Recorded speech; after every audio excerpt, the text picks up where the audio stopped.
BSc part 2 chemistry, Kanpur university, Chhatrapati Sahu ji Maharaj university 2021 exam जो 24 जुलाई को होना है, जिसमें कि तीनों पेपर एक साथ आएंगे।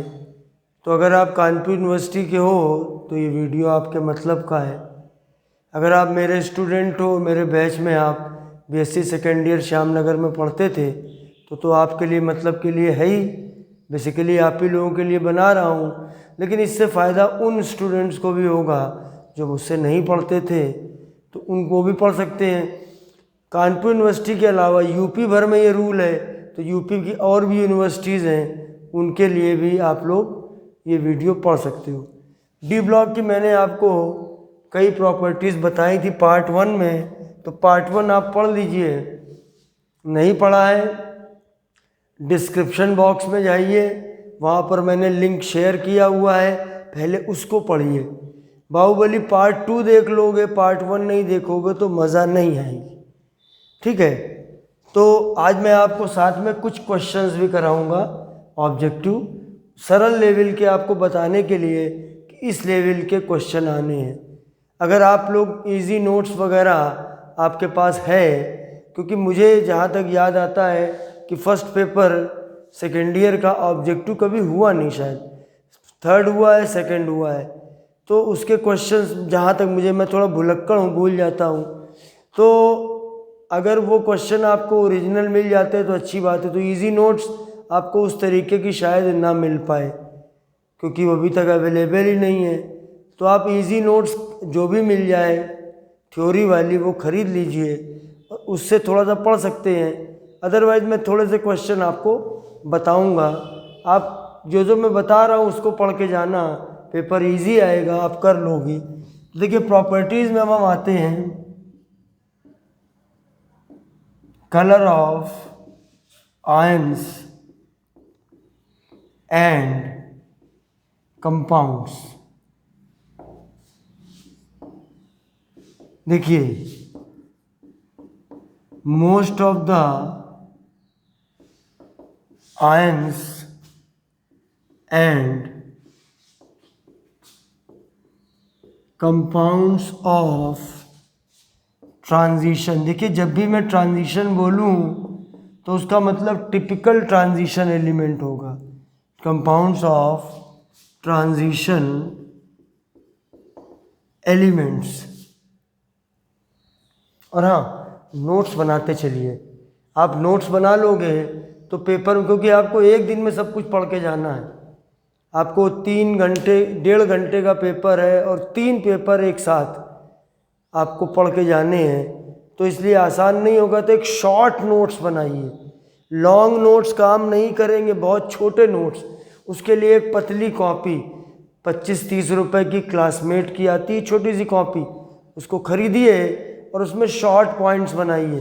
तमाम पॉइंट्स तो मैं आपको बनवाए दे रहा हूँ, ठीक है।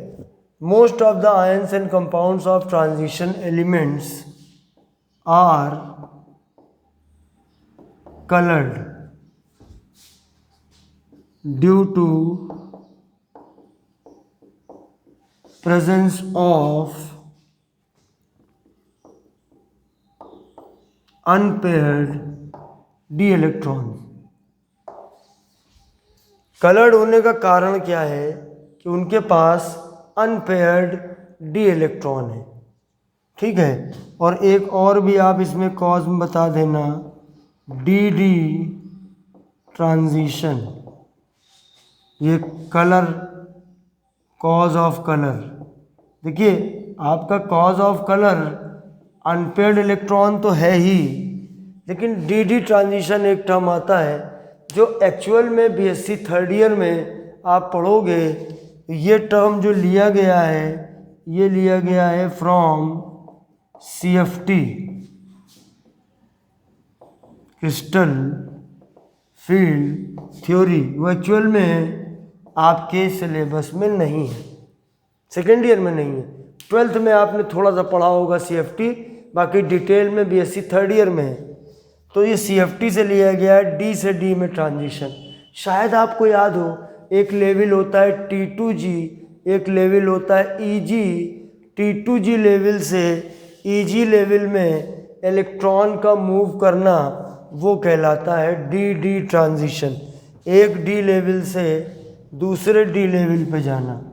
देखिए ये है T2G लेवल और ये है EG लेवल, और इलेक्ट्रॉन यहाँ से यहाँ जा रहा है, यही है डी ट्रांजिशन।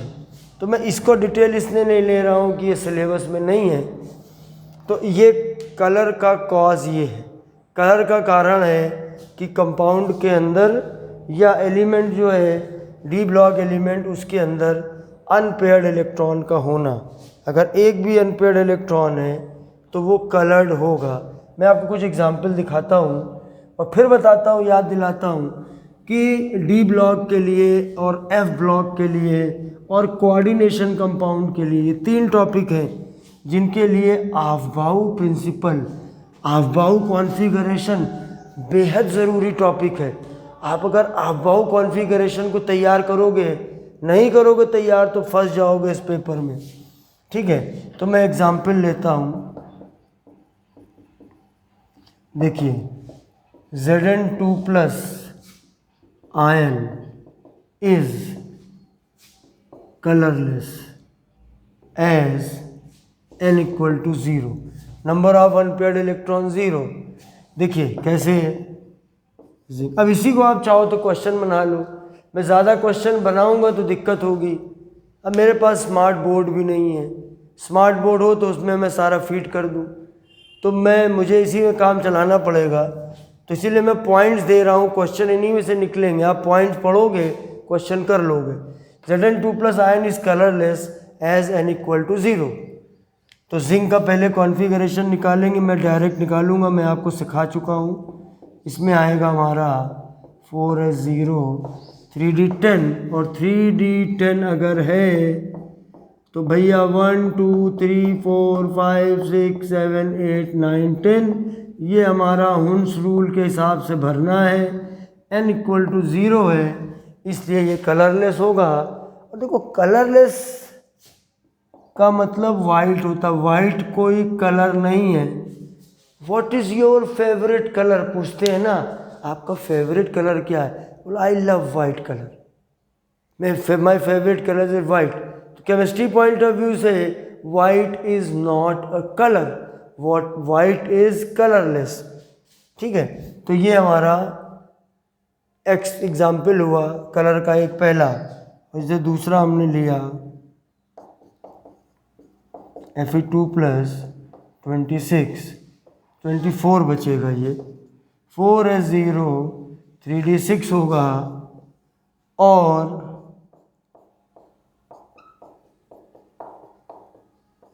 n = 4, तो ये कलर्ड होगा।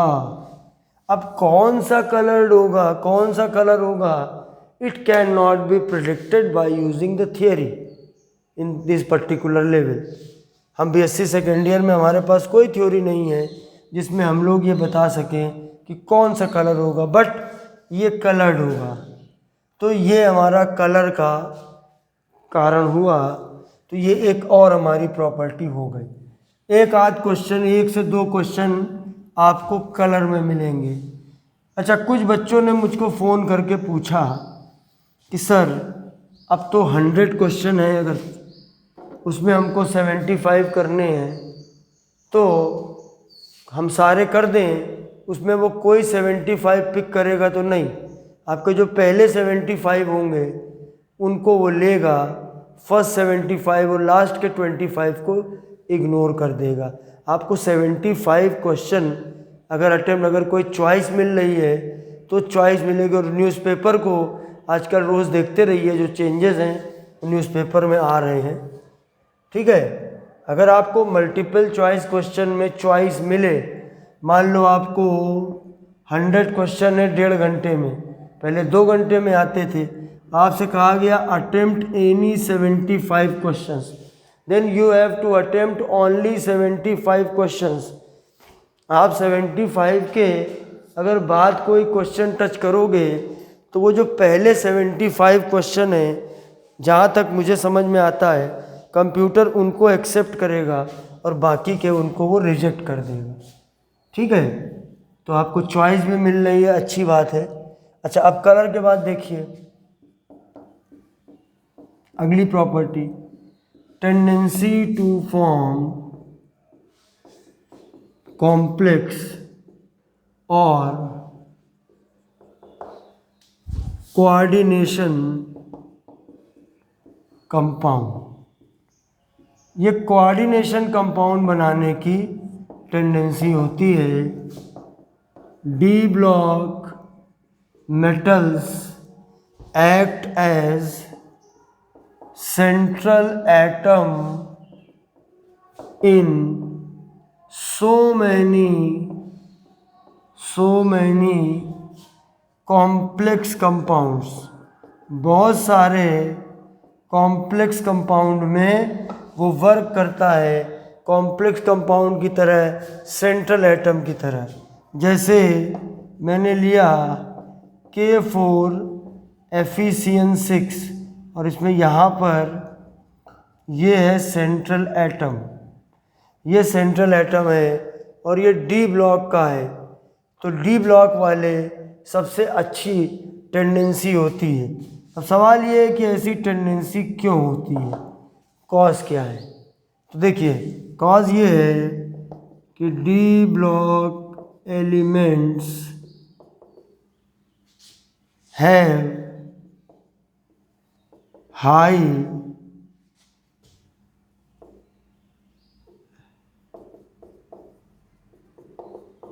Polarising power due to high value of charge upon radius ratio. High value of charge upon radius ratio, तो वो ज़्यादा होता है।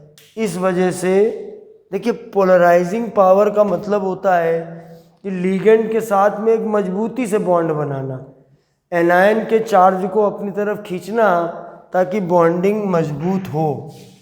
तो अब इसको अगर हम बात को, मैं पॉइंट को और थोड़ा सा लिखूं कि सवाल ये है कि ये क्यों बनाते हैं, उसका रीज़न देखिए।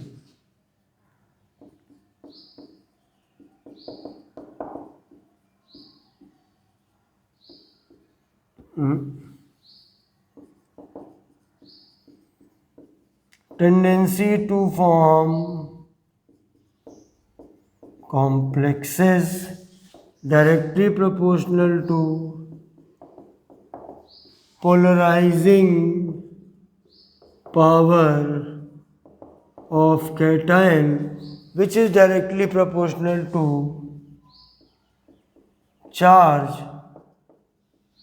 upon radius ratio।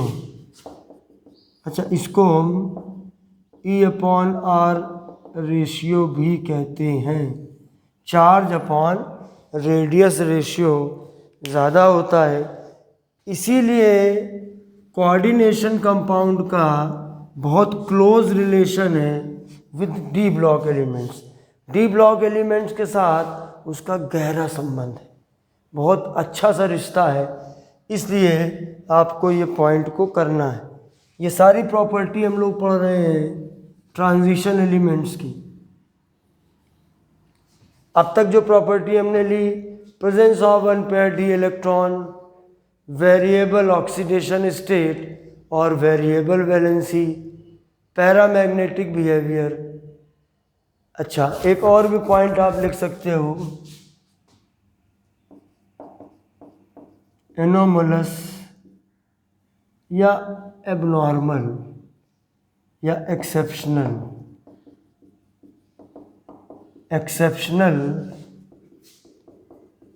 Electronic configuration, ये भी एक पॉइंट है।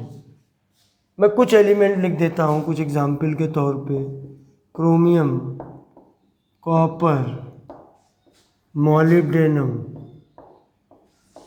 Silver, gold. बाकी मैंने वीडियो शेयर कर रखे हैं, तो एक्सेप्शनल केसेस को उससे आप पढ़ लेना। ये आपके एक्सेप्शनल केसेस हैं। इसका कॉज क्या है, क्यों ऐसा होता है, तो उसकी वजह देखिए ये है कि half filled and fully filled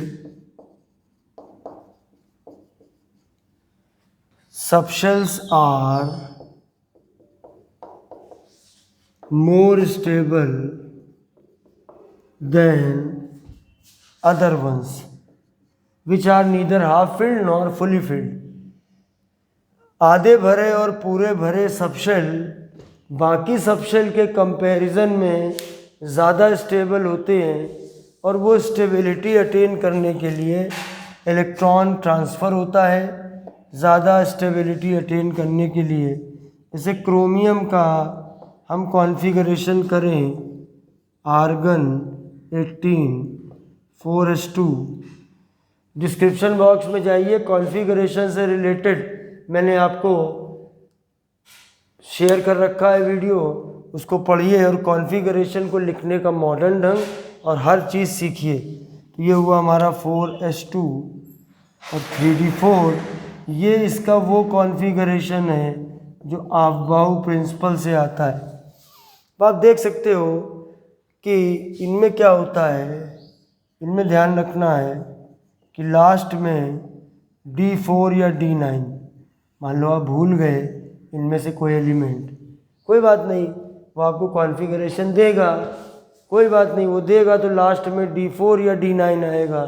तो when ever we have D4 और D9 in last of electronic configuration, at the last में आपका होगा, तो वहाँ पे एक इलेक्ट्रॉन का ट्रांसफ़र होगा, 1 इलेक्ट्रॉन ट्रांसफ़र। तो जो इसका सही कॉन्फ़िगरेशन है वो ये होगा 3d5, ये इसका सही कॉन्फ़िगरेशन है। जब अफबाऊ प्रिंसिपल में वर्क करने वाले लोगों को कॉन्फ़िगरेशन जब उन्होंने एक्सपेरिमेंटली निकाला तो क्रोमियम का ये निकला, जबकि रूल के हिसाब से ये निकलना चाहिए। तो इस तरह के कुछ और केसेस मिले, उसमें मैंने कुछ आपको लिखे हैं, कॉपर, मॉलिब्डेनम, सिल्वर और गोल्ड। ठीक है, तो इनमें क्या होता है, इनमें एक इलेक्ट्रॉन ट्रांसफ़र होता है और उसकी वजह थी ये रूल, है ना। इससे रिलेटेड आपको चीज़ें पूछी जाएंगी।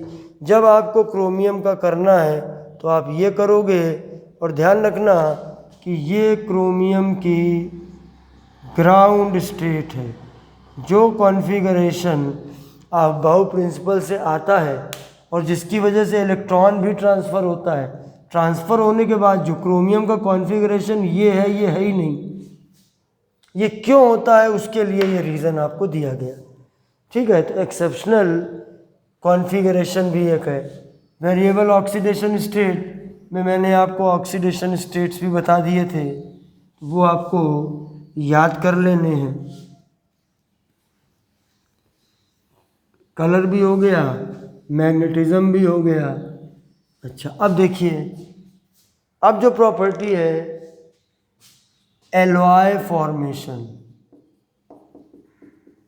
एलॉय फॉर्मेशन, तो ये जो है कई एलॉय बनाते हैं। ठीक है, D block elements form so many alloys. Alloys जो होते हैं, देखिए बाइक में एलॉय व्हील, आजकल बाइक में और कार में एलॉय व्हील, बाइक में तो सब एलॉय व्हील ही यूज़ होने लगे मेनली। इक्का दुक्का बाइक आती हैं बहुत सस्ती लेवल की बनाने की कोशिश करते हैं, उसमें वो तिल्ली वाली आपको व्हील मिलती है, अदरवाइज एलॉय व्हील। कार में भी ऑप्शनल होता है, जो हायर एंड होते हैं कार के, जो टॉप लेवल के मॉडल होते हैं कार के, उसमें एलॉय व्हील देते हैं, नीचे वालों में नहीं देते। एलॉय हमेशा मेटल से ज़्यादा प्रॉपर्टी होती हैं। Alloys are better than pure metals, hardness quality में होती है। जैसे कुछ मैं बताता हूँ, ब्रास है, ब्रॉन्ज है, ठीक है, ये सब इस तरीके के एलॉय है। लिस्ट तो बहुत लंबी है, कहाँ तक उसको याद किया जाए। तो ये एलॉय बनाने की भी प्रॉपर्टी होती है। अब देखिए, फॉर्मेशन ऑफ इंटरस्टिशियल कंपाउंड, मैं ऐसे लैंग्वेज में बता दे रहा हूँ। देखिए बड़े बड़े, जैसे ये बड़े बड़े पार्टिकल हैं, इनके बीच में एक छोटा पार्टिकल ट्रैप हो जाता है। ये देखिए स्मॉल एटम ट्रैप्ड, ये हमारे पार्टिकल हैं। जैसे हमने लिया टंगस्टन कार्बाइड, WC, डायमंड के टक्कर का हार्ड मटेरियल होता है। अब अगर नॉर्मल एग्ज़ाम होते तो इस तरह की कई लिस्ट आपको बना के देता, लेकिन अब इस समय इतना मटेरियल हो जाएगा आपका, एक आप फिज़िकल केमिस्ट्री में ही इतने न्यूमेरिकल, आपको इतने फार्मूले याद करने हैं कि वही आपका पूरा एक कंप्लीट पेपर हो जाएगा।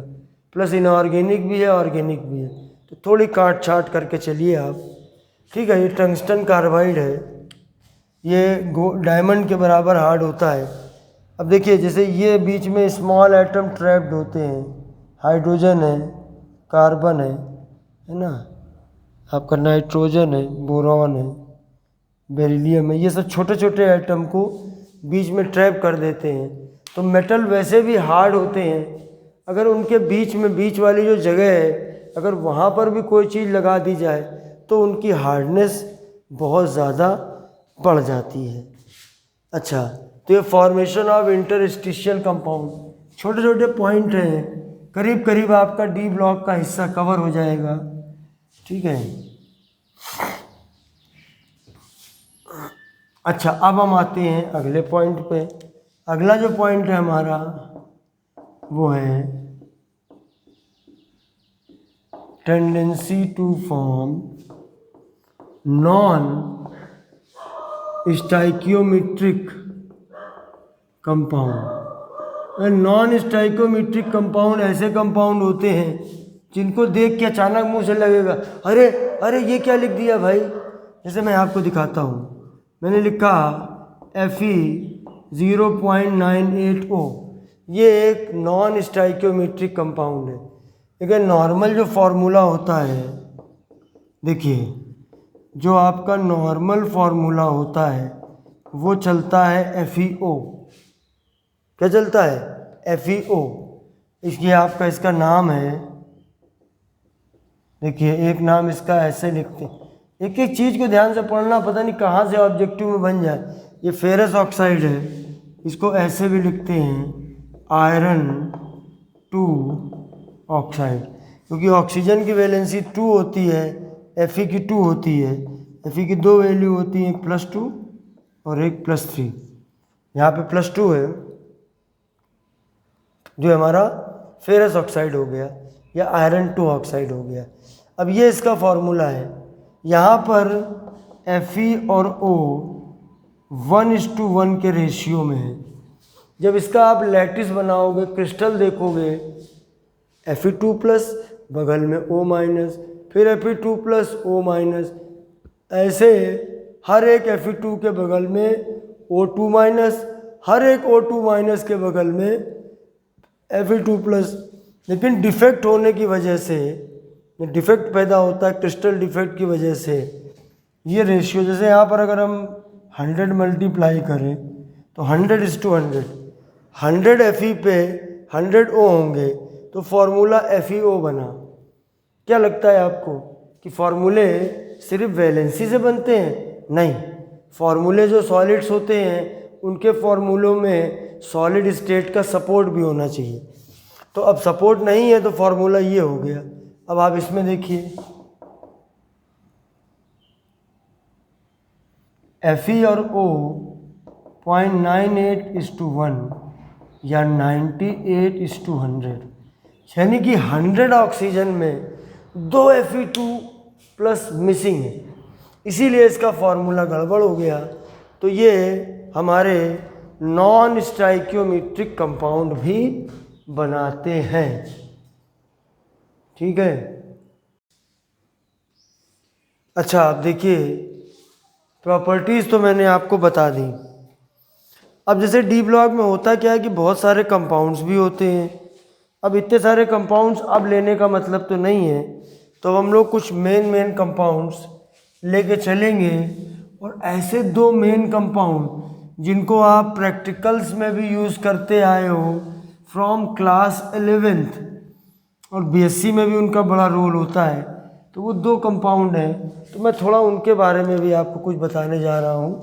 देखिए, पहला है पोटेशियम परमैंगनेट। पोटेशियम परमैंगनेट, ये हमारा है KMnO4, इसका फॉर्मूला है पोटेशियम परमैंगनेट का।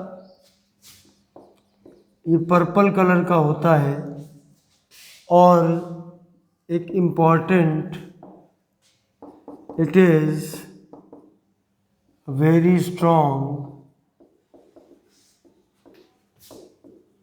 ऑक्सीडाइजिंग एजेंट, जिसको हम लोग ऑक्सीडेंट भी कहते हैं। ये चीज़ों को ऑक्सीडाइज करता है, यानी खुद इसका रिडक्शन होता है। अब देखिए, आप KMnO4 में आप Mn की ऑक्सीडेशन नंबर निकालेंगे तो वो +7 निकलेगी, और Mn is in group 7th B, D block. D block में है और 7th B ग्रुप है इसका। 7th B ग्रुप है, सो highest possible oxidation state of Mn = +7। तो जिस भी ग्रुप में है, उस ग्रुप में या जितने वैलेंस इलेक्ट्रॉन हैं उसमें, जैसे 7th ग्रुप में है तो इसकी हाईएस्ट पॉसिबल ऑक्सीडेशन स्टेट +7 होगी। And in this particular compound Mn is in highest oxidation state. In such cases we have strong oxidant. देखिए, मतलब ऑक्सीडेंट वो होते हैं, ऑक्सीडेंट का मतलब होता है विच आर रिड्यूस। देखिए, ऑक्सीडेशन रिडक्शन से रिलेटेड आपके में काफ़ी कुछ पूछा जा सकता है, 4, 5, 6 क्वेश्चन पूछे जा सकते हैं। आगे आने वाले टाइम में मैं उस पर भी आपको वीडियो बनाऊंगा। देखिए, मेरा टारगेट ये है कि मैं पहले फर्स्ट पेपर को कवर कर दूं, मतलब भर का, फिर मैं आपका ऑर्गेनिक का कुछ पोर्शन ले लूँगा, स्पेशली मैकेनिज़्म पे बेस्ड, क्योंकि वो टॉपिक डिस्कस नहीं हुआ था। बाकी तो पूरा पढ़ा चुका हूँ, मैकेनिज़्म पे बेस्ड जो टॉपिक है उनको थोड़ा लेके मैं बता दूँगा। मैकेनिज़्म तो आ नहीं सकती ऑब्जेक्टिव में, तो मैं उसको रखूँगा। अभी आप इस पर देखिए कि ऑक्सीडेंट वो होते हैं जिनका रिडक्शन होता है, इनका रिडक्शन होता है, क्योंकि इनका ऑक्सीडेशन हो नहीं सकता है, क्योंकि +7 से ज़्यादा इनकी ऑक्सीडेशन नंबर नहीं जा सकती है, यानी इनका हम ऑक्सीडेशन नहीं कर सकते हैं। तो ये रिड्यूसिंग एजेंट कभी नहीं बन सकते हैं, ये ऑक्सीडेंट ही बन सकते हैं। ठीक है, तो एक तो बात मैंने आपको पोटेशियम परमैंगनेट के बारे में ये बताया। मतलब पोटेशियम परमैंगनेट मेरे दिमाग में रहता है कि, और पोटेशियम डाइक्रोमेट, इन 2 कंपाउंड में आपसे क्वेश्चन पूछे जा सकते हैं। देखिए, मैं दिखा रहा हूँ अब आपको। जैसे इसका अगर स्ट्रक्चर बनाना है, कैसे बनेगा, देखिए ऐसे बनेगा, ये बन गया। ये मैग्नेट आयन है, परमैंगनेट आयन, और ये पोटेशियम आयन है। के और ओ के बीच में है, यहाँ पर देखिए आयनिक बॉन्ड है, बाकी ये सारे बॉन्ड आपके कोवेलेंट हैं। ठीक है, ये पोटेशियम परमैंगनेट हो गया। अब देखिए, जैसे ऑक्सीडेशन हमें करना है इन एसिडिक मीडियम। जब एसिडिक मीडियम में करेंगे तो ऑब्वियस है कि एसिड लेंगे। तो एसिड में से ज़्यादातर मोस्टली हम क्या लेते हैं, H2SO4 लेते हैं। जैसे मान लिया हमारी रिएक्शन है KMnO4 और इसमें हम H2SO4 ले रहे हैं, तो इसमें जो हमारा बनता है वो बनता है मेन जो बनता है जिसमें ऑक्सीडेशन इसका होता है। तो आप देखो रिडक्शन होता है, सॉरी देखिए यहाँ पर इसका +7 है और यहाँ पे इसका +2 है। साफ साफ इसका रिडक्शन हो रहा है। क्या लिखेंगे, KMnO4 is reduced into MnSO4। इसका रिडक्शन हो रहा है। सो जिसका रिडक्शन होता है KMnO4 इज ऑक्सीडेंट। एक बात तो ये हो गई है ना। अच्छा, अगर मैं पूरी रिएक्शन आपको लिख के दिखाता हूँ। पूरी मैं रिएक्शन अगर आपको लिख के दिखाऊं तो देखिए KMnO4 plus H2SO4 K2SO4 MnSO4 H2O और O, ये रिएक्शन बनेगी। इसको बैलेंस भी आपको करना पड़ेगा। ठीक है, ये देखिए ये KMnO4 है और ये आपका MnSO4 है। इस तरीके से जाता है। ये हो गया आपका नेसेंट ऑक्सीजन और यही जाके जुड़ता है किसी कंपाउंड में और उसको ऑक्सीडाइज करता है। देखिए हमारा एसिडिक मीडियम चल रहा है। अच्छा, अगर हम इसको थोड़ा मॉडर्न ज़माने पे लिखें तो इसको ऐसे लिख सकते हैं। देखिए MnO4 माइनस से Mn2 प्लस एसिडिक मीडियम में है। हमने क्या किया, कूड़ा कचरा नहीं लिखा, मेन हिस्सा लिखा। अब ऑक्सीडेशन नंबर देखिए, total change in oxidation number पर मॉलिक्यूल और आयन। यहाँ पर एक MnO4 में एक ही Mn है, इसलिए यहाँ कोई दिक्कत नहीं है। अगर हम ऑक्सीडेशन नंबर देखें, देखिए मैंने इसको +7 से +2 हो रही है, तो total change in oxidation number क्या हुई, 7 - 2 = 5।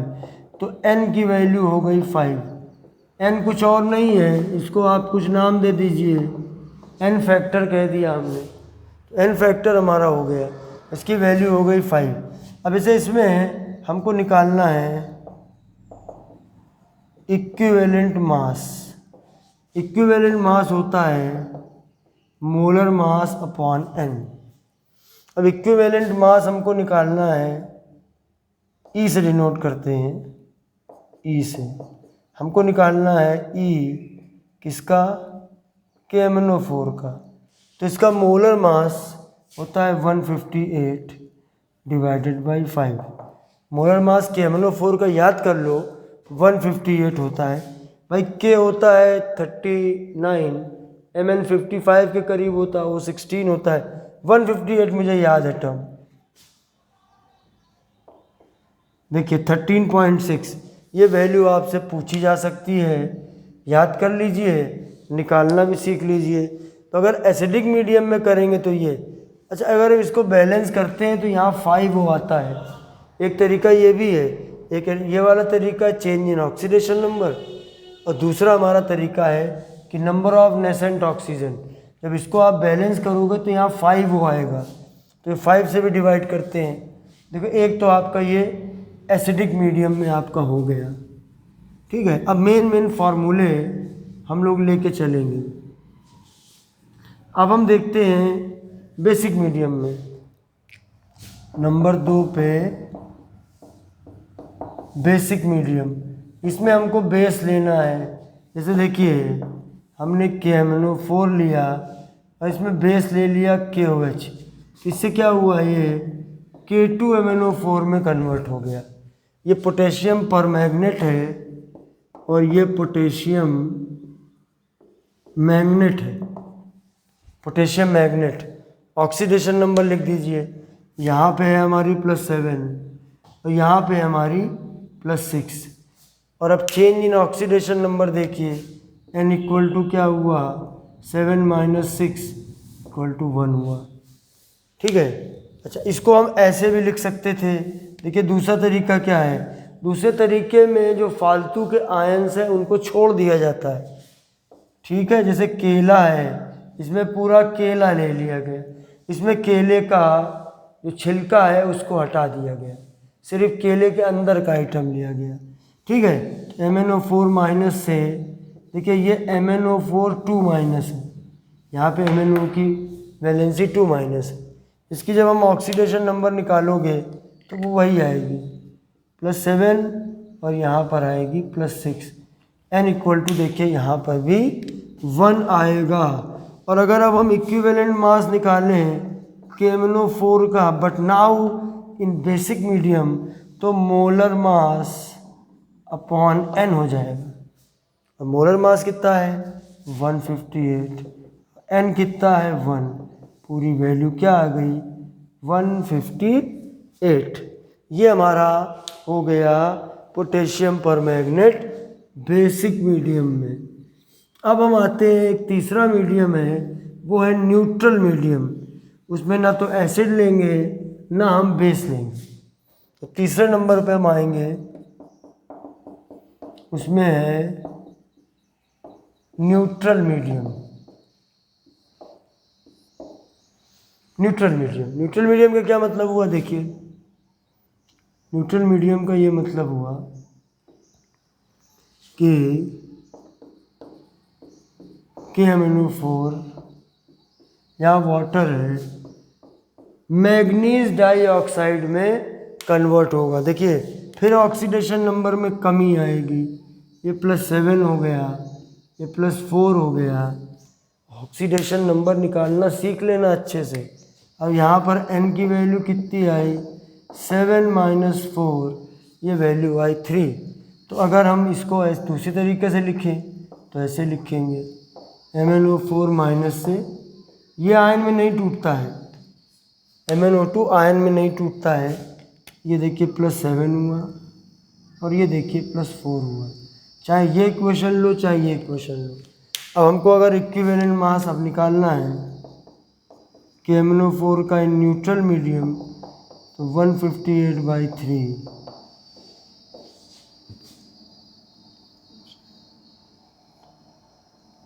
ठीक है, इतना आ गया।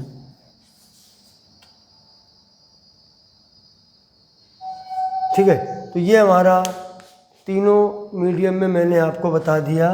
पोटेशियम परमैंगनेट का मैं एक्सपेक्ट करता हूँ इनमें क्वेश्चन आपको मिलेंगे। और फिर उसके बाद हम पोटेशियम डाइक्रोमेट को ले लेते हैं। अब हम ले लेते हैं potassium dichromate. Potassium dichromate K2Cr2O7 है, इसमें क्रोमियम की ऑक्सीडेशन नंबर +7 है। Cr इज इन ग्रुप, देखिए इसका ग्रुप है 6th B है, 6 नंबर आया, सॉरी ये +6 आएगा क्रोमियम का। तो जो इसकी हाईएस्ट ऑक्सीडेशन नंबर है वो +6 हो सकता है, तो यहाँ पे +6 है और इसीलिए it is a strong oxidant. ये हमारा एक स्ट्रॉन्ग ऑक्सीडेंट है। जैसे K2Cr2O7, ये मैं एसिडिक मीडियम में ही ले रहा हूँ। एसिडिक मीडियम क्या बनेगा K2SO4 Cr2SO4 whole thrice H2O और O। ये सारा खेल है नेसेंट ऑक्सीजन का। इसके अंदर जो मेन हमारा खेल है वो ये K2Cr2O7 है, वो कन्वर्ट होता है क्रोमियम सल्फेट में Cr2SO4 होल थ्राइस में। अब देखिए ये K2Cr2O7 Cr2SO4 होल थ्राइस, ये +6 आएगा, ये +3 आएगा। साफ साफ यहाँ पर डिक्रीज हो रहा है, तो K2Cr2O7 का रिडक्शन हो रहा है। इसको अगर हम वैसे लिखें तो देखो ये 2- और Cr3+। अच्छा, अब यहाँ पर जब हम निकालेंगे n की वैल्यू तो वो हमको हमेशा कंफ्यूज करती है, तो मैं ज़्यादा तो आपको परेशान नहीं करूँगा। आप सीधे एक बात को ध्यान से देखिएगा, क्योंकि इक्विवेलेंट मास अब 11वीं-12वीं में तो ख़त्म ही होता जा रहा है। NCERT से निकाला जा चुका है, 10-12 साल हो चुके हैं, लेकिन अभी BSc लेवल में, एकेडमिक लेवल में अभी हमारा ग्रेजुएशन और पोस्ट ग्रेजुएशन लेवल में चल रहा है। देखिए n का मतलब होता है total change in oxidation number पर मॉलिक्यूल और पर आयन। अब आप देखिए यहाँ पर अगर हम देखें तो ये इसका 1 मोल है, क्योंकि यहाँ 1 लिखा हुआ है। 1 मोल के अंदर 2 क्रोमियम है, 1 मोल के अंदर 2 क्रोमियम है, और क्रोमियम में चेंज हो रहा है, इसीलिए n की वैल्यू हुई देखिए 6-3 जो वैल्यू आ रही है वो 1 क्रोमियम के लिए आ रही है।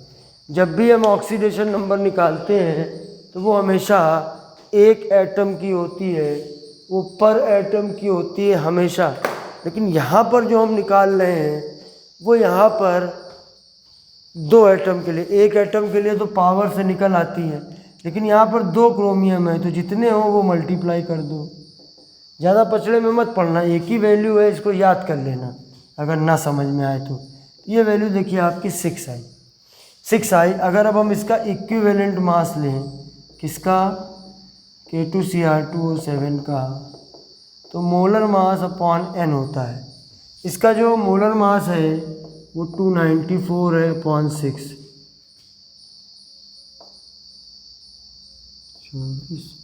49। आप चाहो तो वैल्यू भी याद कर सकते हो। तो ये मैंने आपको पोटेशियम डाइक्रोमेट का बताया। दोनों स्ट्रॉन्ग ऑक्सीडाइजिंग एजेंट हैं, दोनों को लैब में बहुत ज़्यादा यूज़ किया जाता है, वॉल्यूमेट्रिक एनालिसिस वगैरह में भी इनका यूज़ किया जाता है। ठीक है, इसलिए मैंने कहा कि थोड़ा इसके बारे में भी हमारी जानकारी होनी चाहिए। पढ़ने को तो अनलिमिटेड चीज़ें हैं, लेकिन हमें जैसे पढ़ना है आज के समय में, हमारी ज़रूरत क्या है, हमें उस हिसाब से काम करना है। चलिए अब मैं थोड़े से आपको कुछ क्वेश्चन लेके आता हूँ।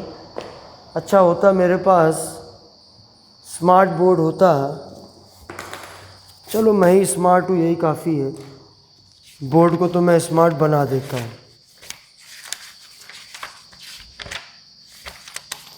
अब चलिए मैं आपको कुछ क्वेश्चन दे रहा हूँ, थोड़ा स्पीड में लिखूँगा।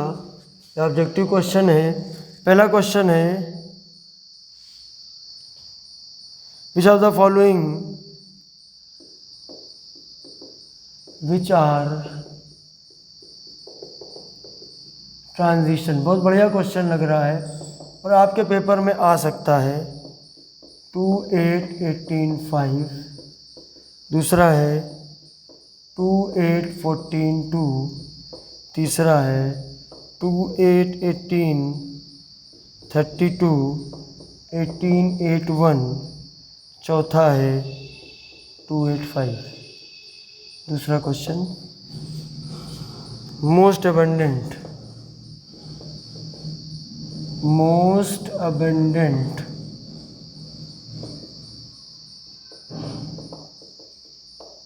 Transition metal. ए है क्रोमियम, बी है आयरन, सी है टंगस्टन और डी है जिंक। दूसरा हुआ पॉइंट। तीसरा,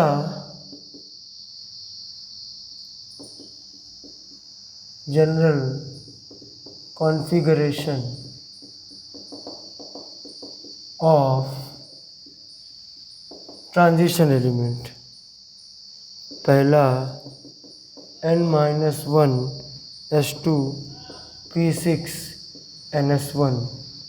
दूसरा N-1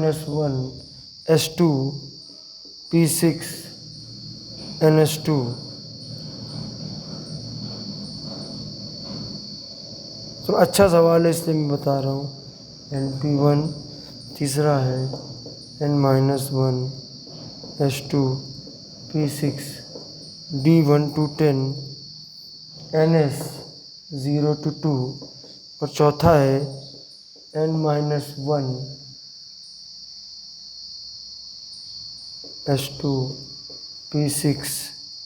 D5 NS1।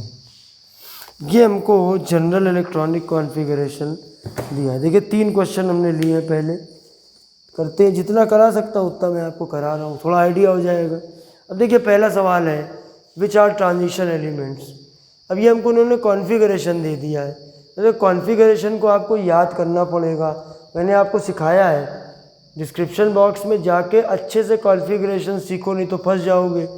अब देखो इसमें हम देखते हैं, जैसे इसमें लास्ट में 5 आ रहा है, तो ये पी ब्लॉक का एलिमेंट लग रहा है और इसका जो लास्ट शेल में 5 इलेक्ट्रॉन है। ये मतलब आपका D5 मतलब क्लोरीन, ब्रोमीन, आयोडीन वगैरह है, हेलोजेंस। इसमें देखिए लास्ट में 2 आ रहा है, ये मुझे लग रहा है ऐसा। इसमें लास्ट में देखिए 1 आ रहा है, इसमें देखिए 5 आ रहा है। इसमें कोई डाउट नहीं है, क्योंकि देखिए ट्रांजिशन एलिमेंट जो होता है, देखिए मैं बताता हूँ, एक पॉइंट इसको नोट कर लीजिए कि इन ट्रांजिशन एलिमेंट्स, देखिए जो हमारे इनर्ट गैस, उनके सारे शेल नोट कर लीजिएगा, इनर्ट गैस में सारे उनके शेल जो हैं कंप्लीटली फिल्ड होते हैं। और जो हमारे मेन ग्रुप एलिमेंट्स हैं, मेन ग्रुप एलिमेंट या टिपिकल मेन ग्रुप एलिमेंट मान लीजिए एस ब्लॉक और पी ब्लॉक के, एक्सेप्ट इनर्ट गैस, उनमें क्या होता है, लास्ट का एक जो शेल है वो इनकम्प्लीट होता है। और डी ब्लॉक में क्या होता है, लास्ट 2 शेल्स आर इनकम्प्लीट। अब आप इसमें अगर देखो ध्यान से, पहले में 2, दूसरे में 8, तीसरे में 18, 3 तो पूरे भरे हैं, सिर्फ एक लास्ट वाला इनकम्प्लीट है। ये मेन ग्रुप एलिमेंट हुआ एस ब्लॉक या पी ब्लॉक एलिमेंट। और ये आप देखिए, इसको आप देखिए पहला, दूसरा, देखिए ये भी आपका इनकम्प्लीट है और लास्ट वाला भी है, क्योंकि थर्ड में 18 होने चाहिए और लास्ट में 8 होने चाहिए। तो यही वाला आंसर हमारा है, क्योंकि इसमें आप देखिए, इसमें ये लास्ट में 1 आ रहा है ना, और इसमें देखिए आप, तो ये एक तरीका होता है कि 2 सेल इनकम्प्लीट लास्ट के होते हैं, तो वो ट्रांजिशन एलिमेंट होते हैं। फिर मोस्ट अबंडेंट ट्रांजिशन मेटल, सबसे ज़्यादा मात्रा में पाया जाने वाला, भैया कोई दो राय नहीं है, आयरन। ज़मीन से कितना सारा आयरन निकाला जाता है, आप देखिए दुनिया में कितना ज़्यादा आयरन का यूज़ है। सारे मकान जो बने हुए हैं, सारे ब्रिजेस जो बने हुए हैं, रोड्स हैं, उनमें सरियों का इस्तेमाल किया जाता है मजबूती देने के लिए, वो सब आयरन के मिलकर बनी होती है। Last one, general configuration of transition element. देखिए ये इसमें इसको सी पार्ट है, इसको भी आप लर्न कर लो तो ज़्यादा अच्छा है, क्योंकि डी ब्लॉक में देखिए होता क्या है, डी ब्लॉक में होता ये है, देखिए इसमें क्या है, एक तो ये लिखा है NS0-1। जब हम कॉन्फ़िगरेशन लिखते हैं ना, तो पहले तो NS ही आता है ना, देखो ऐसे। अगर हम एक आपको लिख के दिखाएं, क्योंकि अगर इस तरह का कोई क्वेश्चन आए तो इसको आप कॉन्फ़िगरेशन बना लिया करो, लिख लिया करो। जैसे हमने लिखा 1S 2S 2P 3S 3P 4S 3D, जैसे ऐसे हमने लिखा। अब इसमें हमारा 2 2 4 6 8 10 2 12 6 18 20, माने यहाँ 5 है, यहाँ पे 5 है। अभी होता क्या है इसमें, जैसे अगर हम लास्ट का इतना हिस्सा हम देख लें, तो देखो ये हमारा है NS और ये हमारा है n-1d, ये हमारा है n-1p, और ये हमारा है n-2p, n-1p। देखिए n का मतलब होता है, लिखिए highest value of principal quantum number n। जब हम इसको देखेंगे तो इसमें 1 2 2 3 3 4 3 एस पी डी और एफ के पहले कुछ नंबर नोट किए जाएंगे, नंबर लिखे जाएंगे, और वो जो नंबर लिखे जाते हैं वो हमारे होते हैं प्रिंसिपल क्वांटम नंबर। तो प्रिंसिपल क्वांटम नंबर की हाईएस्ट वैल्यू 4 है, तो इसको हमने लिख लिया ns। ये 3 है तो 3 का मतलब हो गया n-1d, n-1p और n-1s। देखिए इससे आपको सब समझ में आ जाएगा खेल। अब इसमें होता क्या है कि जो ns होता है, मतलब लास्ट वाला जो s होता है, उसमें इलेक्ट्रॉन 0 से लेकर 2 तक हो सकते हैं, क्योंकि कुछ एक्सेप्शनल केस होते हैं ना, तो कुछ इलेक्ट्रॉन ट्रांसफ़र हो जाते हैं। मोस्टली तो 2 मिलते हैं, लेकिन आयन वगैरह जब कुछ में ट्रांसफ़र होते हैं तो 0 से 2 आपको मिल गए। और देखिए डी में 1 से लेकर 10 तक होता है, बाकी s और p पूरे भरे होते हैं। देखिए यहाँ n-1s2 p6 d12 10 लिखा हुआ है। देखिए 3 आपके क्वेश्चन हो गए, लेकिन 3 क्वेश्चन ज़रूर हैं, लेकिन इससे आपका रास्ता खुलेगा। ज़्यादा क्वेश्चन की बजाय सारे टॉपिक कवर करोगे तो फ़ायदा मिलेगा।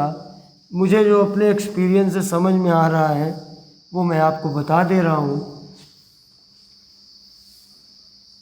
बाकी और मेरे पास में गेस वर्क करने का, जो मेरे पास में बुद्धि है बस उसी का यूज़ कर रहा हूँ। ठीक है, अच्छा अब आते हैं हम अगले क्वेश्चन पे। चौथा question, the outer configuration of copper. इस तरह के जरूर क्वेश्चन आपको मिलेंगे। 3d10 4s1 3d9 4s2 3d10 4s0 3d10 4s2।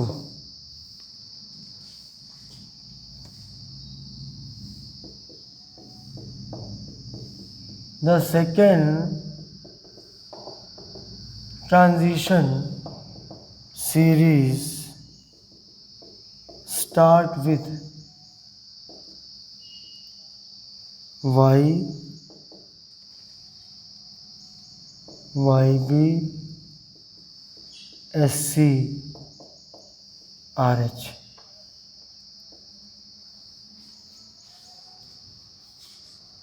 इस तरीके के सवाल भी आ सकते हैं। ये मैं बुक का क्वेश्चन लिख रहा हूँ। विच of the following ion contain 2 unpaired electrons, Ni2+। इस तरह के तो पक्का आएंगे, ये तो भरे होंगे आप। ठीक है, इनको आराम से आप कर सकते हो। ठीक है, अब एक और मैं ले लेता हूँ। Which does not belong to 3D series. इसमें सब में नाम लिखे, मैं सिंबल लिख रहा हूँ, तो नाम भी याद कर लेना। ठीक है, तो ये मैंने आपके अगले क्वेश्चंस ले लिए। एक आइडिया मैं दे रहा हूँ थोड़े थोड़े क्वेश्चन का। बाकी अभी डी ब्लॉक आज हो जाएगा, उसके बाद अगले टर्न पे मैं आपका ऑक्सीडेशन रिडॉक्स पे डिस्कशन करूँगा। रिडॉक्स के क्वेश्चन बताऊँगा, क्योंकि उससे काफ़ी कुछ पूछा जा सकता है। चलिए जल्दी से फटाक से करते हैं। आउटर कॉन्फ़िगरेशन ऑफ कॉपर अभी मैंने बताया, ये 4s1 3d10 होता है, आगे पीछे लिखा हो उससे कोई फ़र्क नहीं पड़ता है। Second transition series starts with, तो सेकेंड ट्रांजिशन सीरीज़ वाई से शुरू होती है। आपको चारों सीरीज़ मालूम होनी चाहिए किससे शुरू होती हैं और पहली 3 सीरीज़ मालूम होनी चाहिए किस पे ख़त्म होती है, क्योंकि जो चौथी सीरीज़ है जिसको बोलते हैं 6D सीरीज़, वो इनकम्प्लीट सीरीज़ भी है। एंड कहाँ हो रहा है वो कोई मतलब नहीं रखता है। छठवां, विच of the following ion contain unpaired electron, इसको आप कर सकते हो, सब में आप निकाल लेना, निकल आएगा। और which does not belong to 3D series, 3D series में कौन नहीं है, तो शक्ति, VCR, मन, फेको नहीं, पैलेडियम नहीं, इसका एटॉमिक नंबर 46 होता है और ये 4D सीरीज़ में है। ठीक है, तो आज के लिए बस इतना ही, फिर मिलूँगा परसों। एक एक दिन छोड़ के मैं डालूँगा 2, 4, 6 टर्न में मोस्टली मैं डालूँगा। जय हिंद।